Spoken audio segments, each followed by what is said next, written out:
Good morning, everyone, and welcome into the Thursday, August 26th edition of Leading Off, presented by Manscaped. My name is Brendan Tuma. It's another Boss Man Day. That means I am joined by Dan Harris. How are we this morning? We're fine. Did you get a new camera? Your camera looks sharp. I didn't get a new camera. All I did was put this background up for now. Look at I was you. watching with my parents last night. Pray for me, please.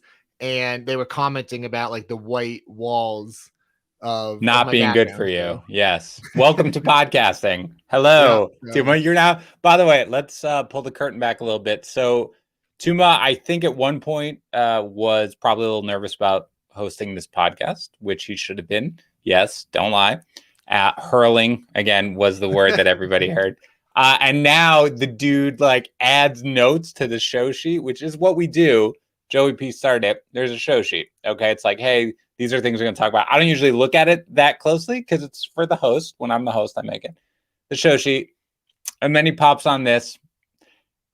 And I checked the show sheet like 15 minutes ago and there was just nothing in there. Like he's just flying by the seat of his pants. He shows up to our stream, to our podcast, like 2 minutes before we go live. He's a total veteran now. I'm so proud of you. Well done, Tuma. Thank you. The camera is still to come. I feel like I'm kind of growing up with Leading Off. Like the audience, the Peanuts and the Cracker Jacks are kind of seeing the maturation process play out live as it happens. But yeah, it's nice to watch. Again, once you get to like out of the teen, like you become like 20, 21 years old, stuff like that, you're going to really hit your stride. So keep going. Yeah. We still got the moody teens to get through as well. Speaking of youngsters, we did have a couple of young pitchers, one of them making their major league debut. Probably, I don't want to say the biggest matchup of the night. It definitely wasn't, but it was an exciting one. It was Edward Cabrera of the Marlins making his major league debut against Josiah Gray of the Nationals. A lot of intrigue in this one. Obviously, we want to see what Gray can do moving forward. And then Cabrera was, a popular waiver wire ad. People want to know, can he help their teams the rest of the way? What jumped out to you about this start? I feel like Cabrera was better than I expected him to be in this one. Again, it was a good start. It was better than his final line, right? Because he was really good into it for a while. I think, did he have 6 scoreless innings? Like he was going. Yeah, he got through 6 scoreless. Right. And then he kind of, gave up a couple of runs there, which is, I mean, it's fine. But his control was better. His ability to miss bats was worse. It kind of wasn't what I expected from Cabrera. But nevertheless, I mean, it's a successful start. I mean, not the hardest matchup. So he looked good. I'm optimistic. If he remains in the rotation, which I'm not sure he will necessarily, Brendan, you may have a better read on that. But if he does, I mean, I feel like he's done enough to show you that he's worth a dice roll going forward. Yeah, the Marlins haven't confirmed one way or another. They do have Trevor Rogers coming back soon, but they could send down Jesus Luzardo, who's just been terrible. Terrible. So we aren't sure yet. So yeah, it's a little tricky if you still hold on to him for now or not. But hopefully we get some news on that. To me, the concerning part was just 4 whiffs on the night. It's like you said, it really wasn't what we were expecting, because I was thinking a lot of walks and a lot of strikeouts. And then I tweeted his stats through 5 innings, and it was like 5 innings, 2 strikeouts, no walks. And I was like, this isn't going the way I thought. It was bizarro world, but it's hard to criticize it too much, because again, you have somebody making his major league debut. Like if you get out of there alive, you could go Jackson Kowar on us and, have a right. So you never know. But I agree that this just did not look like what I expected. So I'm not sure we can draw too many conclusions from it, other than if you are a rookie and you come to the majors, I don't care your matchup, and you have a successful start. That's good. Like, okay, not exactly what I thought, but good. Yep, it was still a quality start for leagues that count those. On the other side, I was much more excited about Josiah Gray. To me, the biggest difference was Cabrera had 4 swinging strikes. Josiah Gray had 18. I love swinging strikes. Josiah Gray, this was his 3rd straight start that he went at least 6 innings. It really does seem like the trade to the Nationals, Washington is just using him as a traditional starter. It's just home runs. That's the only thing I think that can derail Josiah Gray right now. His stuff is great. He's got the strikeout ability. If he can keep the ball in the yard, he's going to be a really successful pitcher. So, I mean, I knew Josiah Gray. You're much more of the prospect guy than I am, but seeing him in the majors right now, seeing what he is doing, makes me really optimistic on his future. Because again, a home run rate, I mean, that's something where you do have pitchers, Matthew Boyd comes to mind, who are just like, all right, we know you're going to give up a home run. And every time we try to say, maybe this is the year he gets his home runs under control, he could really take off, and then he never does. I don't necessarily know if that's going to be someone like Gray. If he can fix the home run problem, he could be like a real monster because he's got swing and miss stuff for sure. Yeah, so he'll be, again, we've talked a lot about 2022 value recently. He'll be an interesting one to discuss, and someone who at this point, I don't know, he's going to be a top top 3 round pick at this point is Robby Ray. I mean, he could win the Cy Young Award at this point. He had 7 innings of 1-run ball, 14 strikeouts. If there's anyone out there who's been banging the drum for Robby Ray for the past 5 years and just stuck with it, you have finally been rewarded, and you must be loving every minute of it because it has happened. I did draft Robby Ray last year because I bought into it and it was horrific. So you're teasing me, which is fine. Yeah, I just don't know what this is. Just look at his walk rate. Oh, garage door. I don't know if you can hear it. I told my wife, she was out grocery shopping. I was like, look, lady, it's August. Don't worry about leaving the car outside and lugging all that stuff in. Come right in. Garage door all the way. So, I mean, you just look, I'm going to go through his walk rates in his career. Okay. 8.1%, 9%, 9.1%, 10.7%, 13.3%, 11.2%, 17.9%, and now 6.3%. Tuma, I mean, when I watch him, Robby Ray's stuff has never been in doubt. We've always known exactly sort of that he has swing and miss ability, just had no idea where it was going, really. It just strikes me as he's like, I'm going towards the middle of that plate. That's where I'm going. I'm going to let this natural ability, like the movement on my pitches, do what it's going to do. And I don't think you guys are good enough to hit it. And they're not. And this is remarkable to watch. But yeah, at this point, I don't think he's the betting favorite to win the Cy Young. But, with Lance Lynn and Garrett Cole, you might as well take a shot on it because this is remarkable.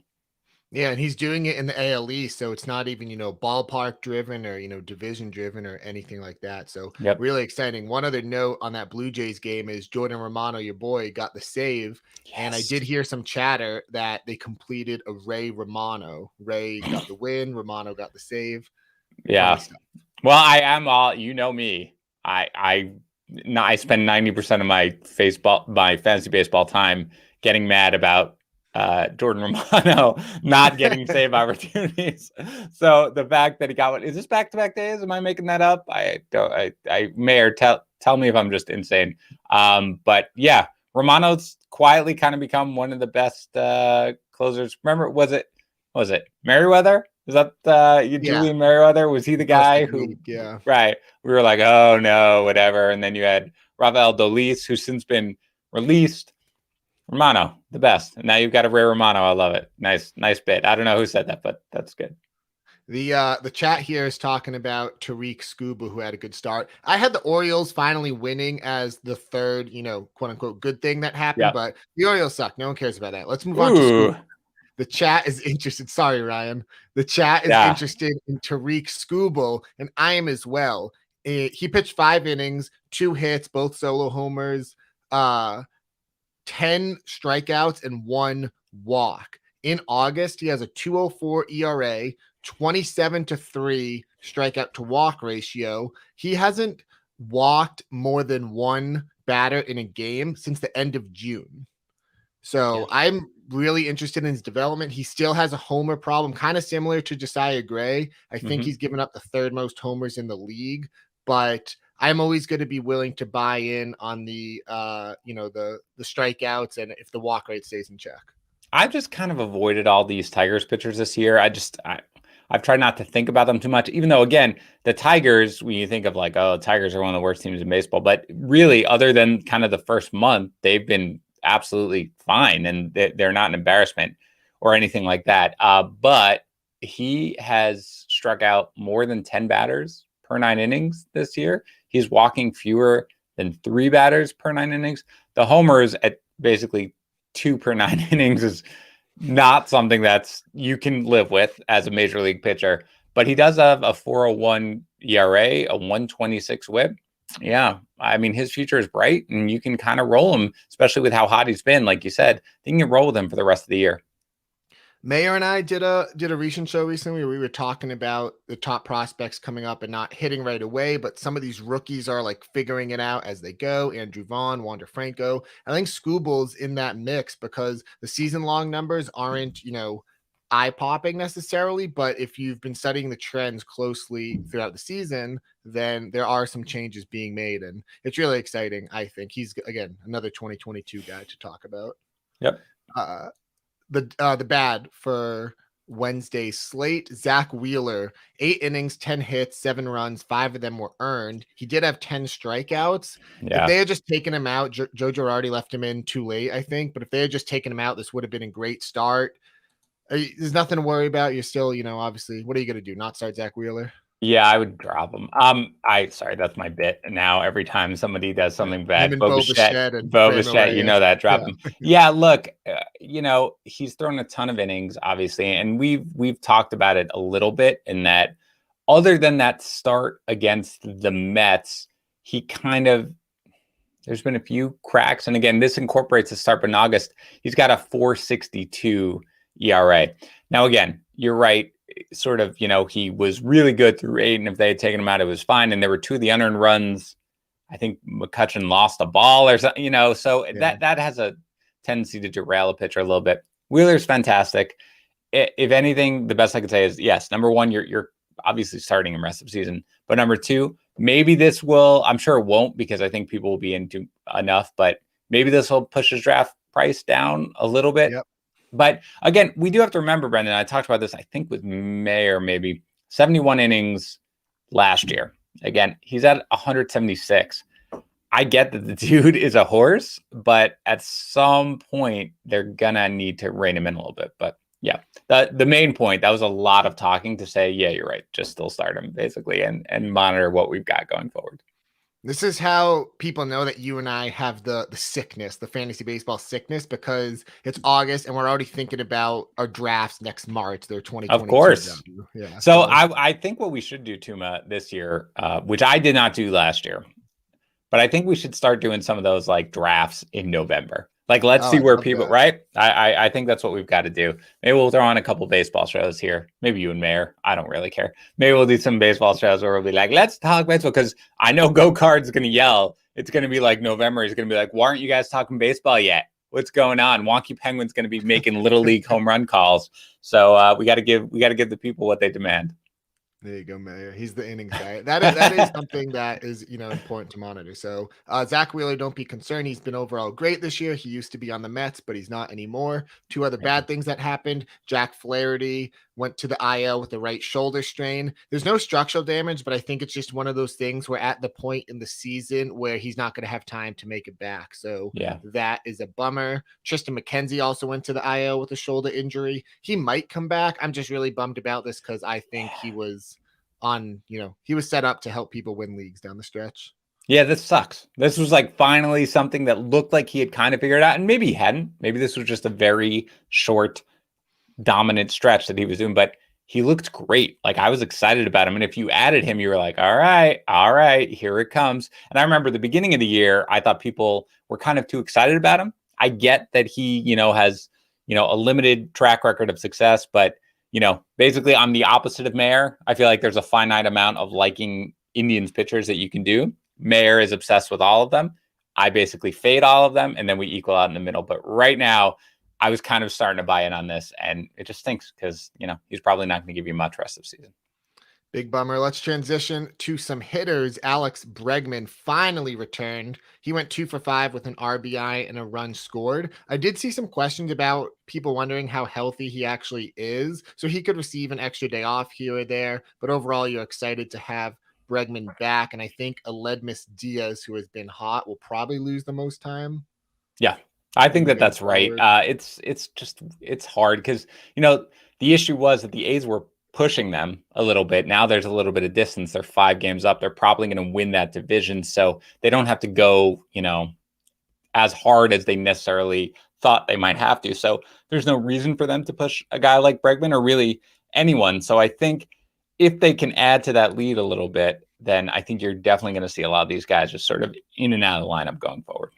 Yeah, and that's an important thing to Mont. We were talking about that the other day, is how those teams do. Because in the chat, someone was asking if Bieber is going to come back, and I think he's on pace to come back. But it's one of those things, like one little setback, and they'll just shut him down, and he'll be done for the year. So yeah, that is tough. And as someone who rosters Bieber in a head-to-head league where I'm like right on the cusp of making the playoffs, like I need something, man. I mean, Bieber, what you need to do, Bieber, is you have to get some confidence going into next year. Forget about where the Indians are right now. You got to get some confidence. You got to show that you can return so that you can hit the ground running next year. So just come back for like 4 starts, just show your dominance, then get out. Just some totally unbiased advice that has nothing to do with me.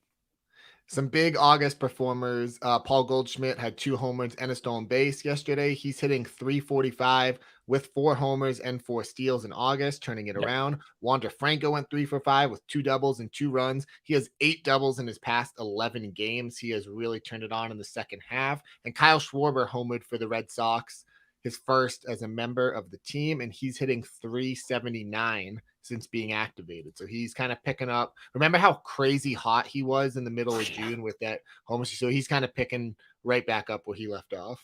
Yeah, Schwarber's interesting. I mean, the Red Sox, you and I are simpatico here. I would say that the Red Sox are the Mets of the American League, or the Mets of the Red Sox of the American League. Yeah, Schwarber, I mean, I think you can really just get by with that. I want to talk about Goldschmidt for a second. Just, again, it's weird, Brendan, we're talking about these guys like, what are people going to do? The trade deadline has passed in every league. These guys aren't available on waivers, but I will say something, and I like to tease Joe a lot. Joe is very big on the Goldschmidt train. He got off to kind of a weird start, wasn't great. He was just meh, but his batted ball data looked really, really good. Like there was a lot of underlying stuff. And suddenly he's batting .282. He's got 21 home runs. He's got 10 steals. Like when did the steals happen? He had 1 last year, I know, in the shortened season, 3 the year before, 7 the year before. He's got 10 and he's 33 years old. His his average exit velocity is 93 miles per hour. That's top 5% of the league. And that's the highest of his career. His expected batting average is .289, top 7% of the league. So his hard hit rate is 52.9%. That top 4% of the league.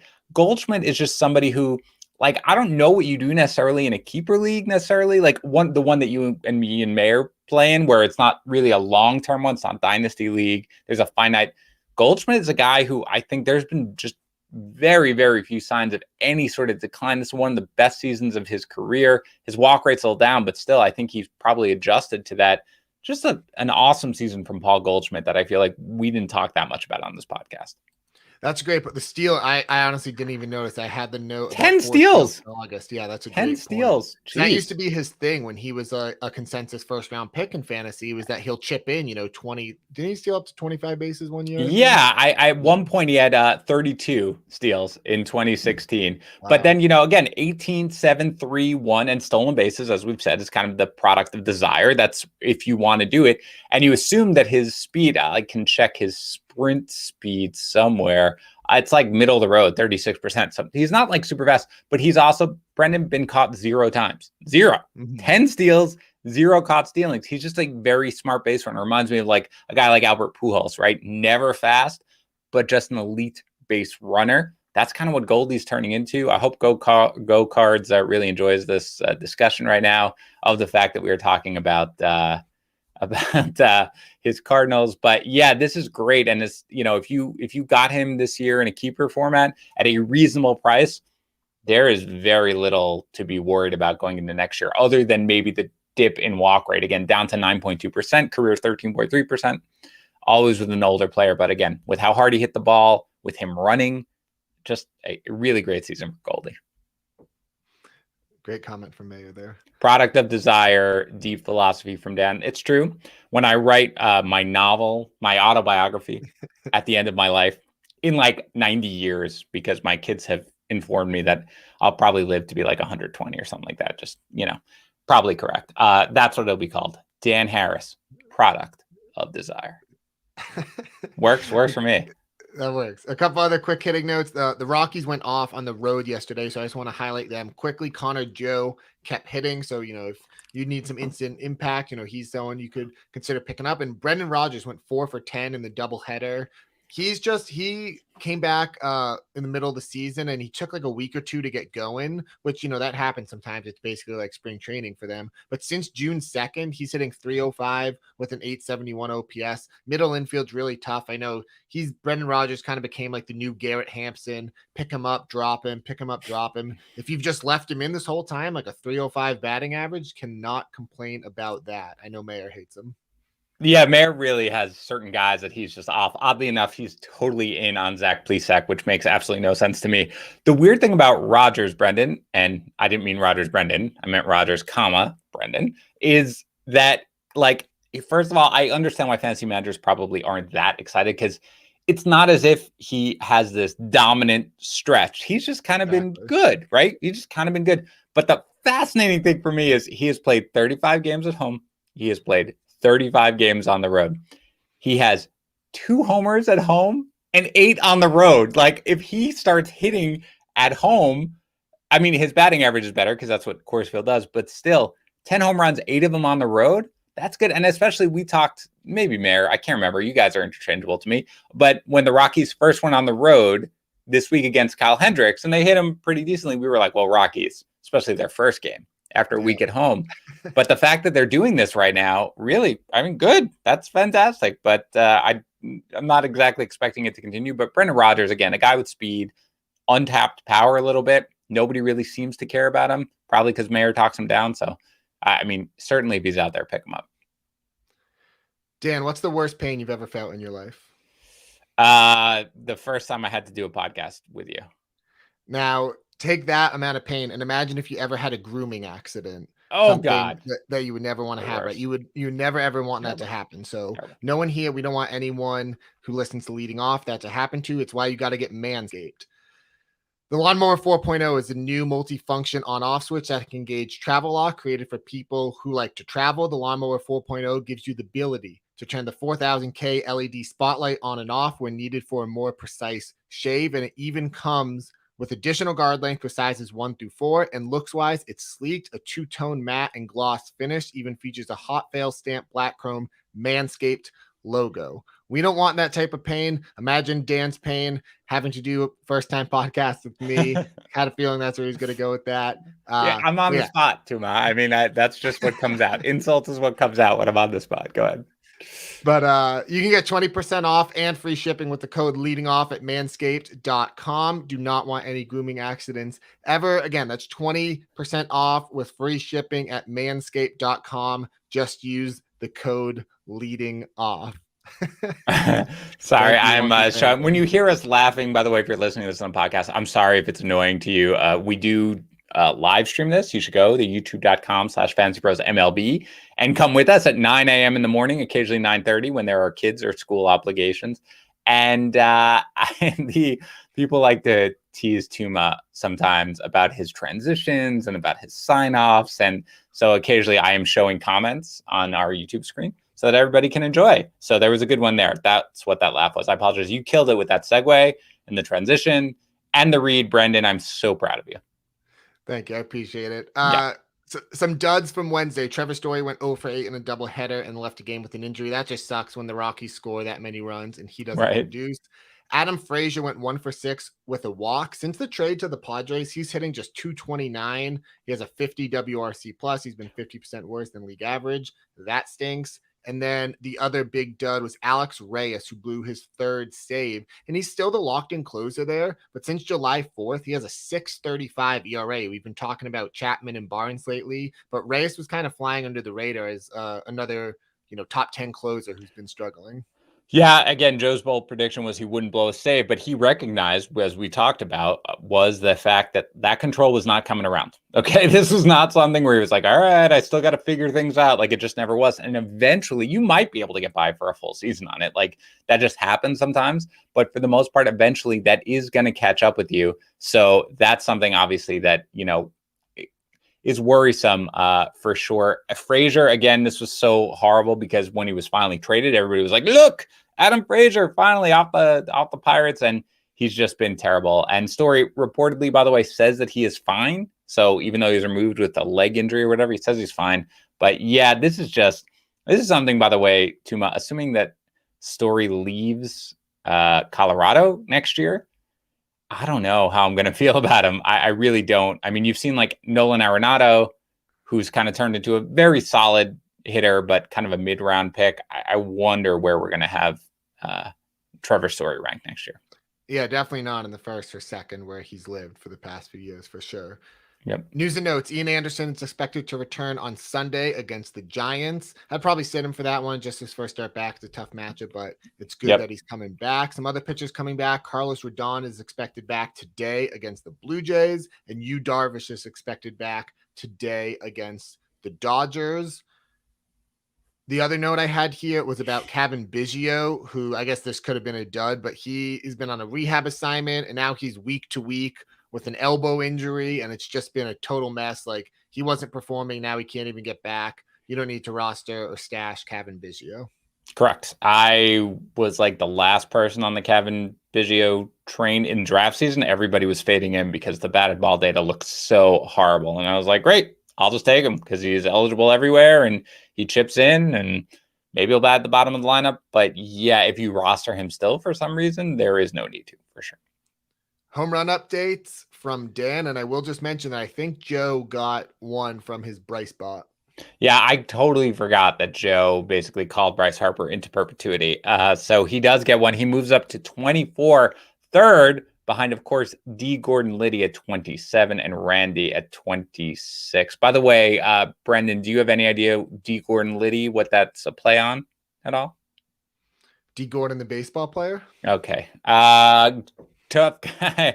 Where Go Cards is up to, partially, you're fine. Go Cards is up to 21, thanks to Reese Hoskins. Great call there. And the Peanuts and the Cracker Jacks are up to 950 home runs. Joe dated 1,000 because Joe doesn't have faith in you guys like I do. Again, D. Gordon Liddy at the leader, 27, Randy, 26.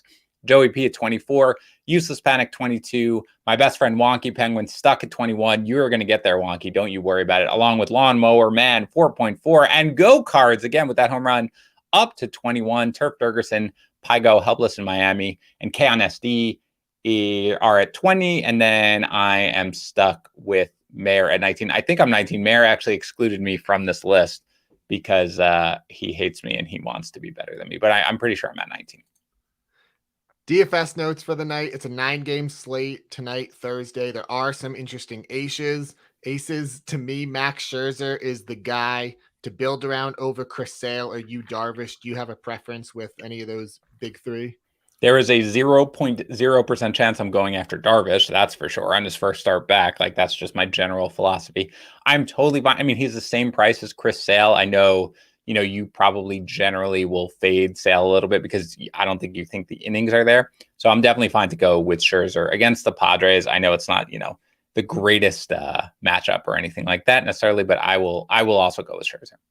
Yeah, I do think Sale could obviously, just have a huge game here, but the Red Sox have been so vocal about they're not going to push him. They're not going to push him. So I don't think he's going to go, 7-8 innings.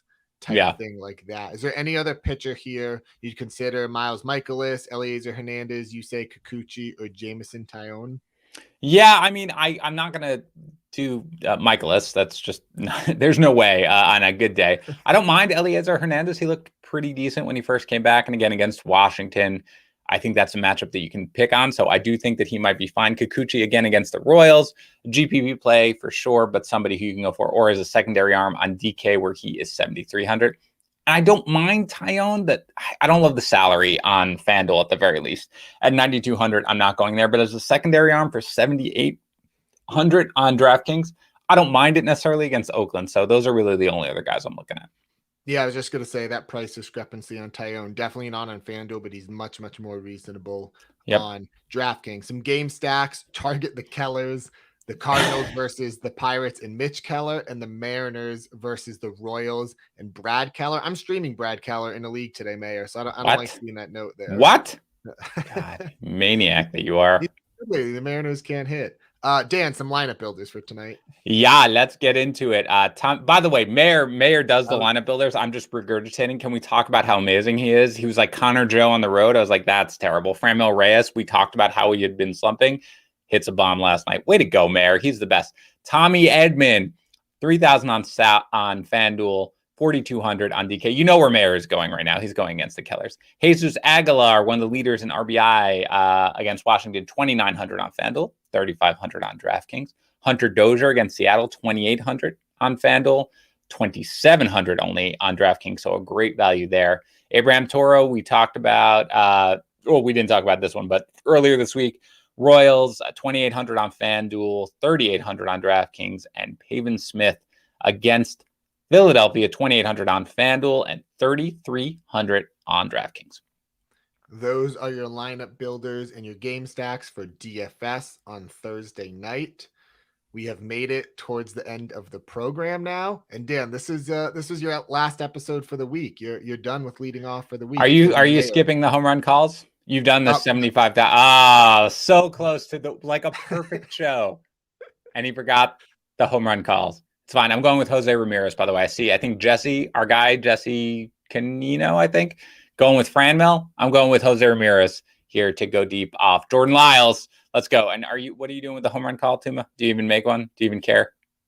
I'll go Devers. You don't care. Whatever. Fine. Okay, yes. Go to your awkward sign off. Go ahead. Or whatever you're doing.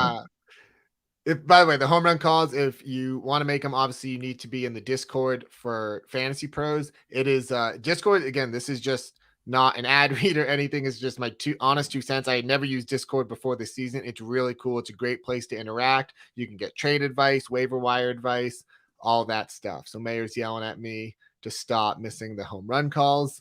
Mm-hmm. That's me writing that, by the way. Brendan and I both have control over the Fantasy Pros MLB account that makes comments. So I think you can pretty much tell which one is me and which one's to me. Yeah, look, it's the end of the season. But if you just like talking baseball, by the way, forget about fantasy baseball. But again, I think probably even if it's not exclusively us, a lot of entities are kind of moving off fantasy baseball at this point.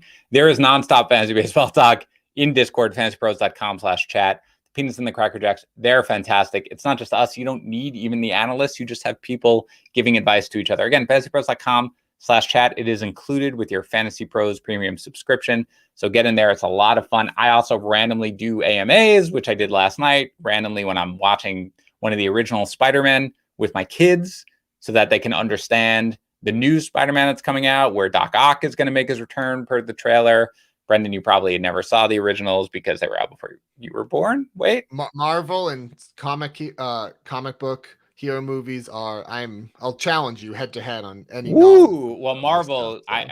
Brendan, you don't have kids yet. When you have kids and they're at the age where they can watch the Marvel movies, you will have seen every Marvel movie 17 times. And at dinner, they will say, we think we can stump you on Marvel trivia. So you'll know everything about every Marvel movie that has ever been made in the history of the world. So I'll go after you. I am mildly proud of you that you've seen a Marvel movie. That's good. I think we're just going to have to turn it into a 3-way competition with me and Will then. So Will's in. Sophie is really the master, but I'll let you go after Will. Have you watched The Matrix yet? No, haven't got to that yet. Maybe tonight. Tomorrow we'll be back. Mayor and I will be here. There will be less Matrix talk, but there will be more baseball talk coming to you from Leading Off, presented by Manscape. I'm Brendan Tuma. This has been Dan Harris as well. Thank you. Goodbye.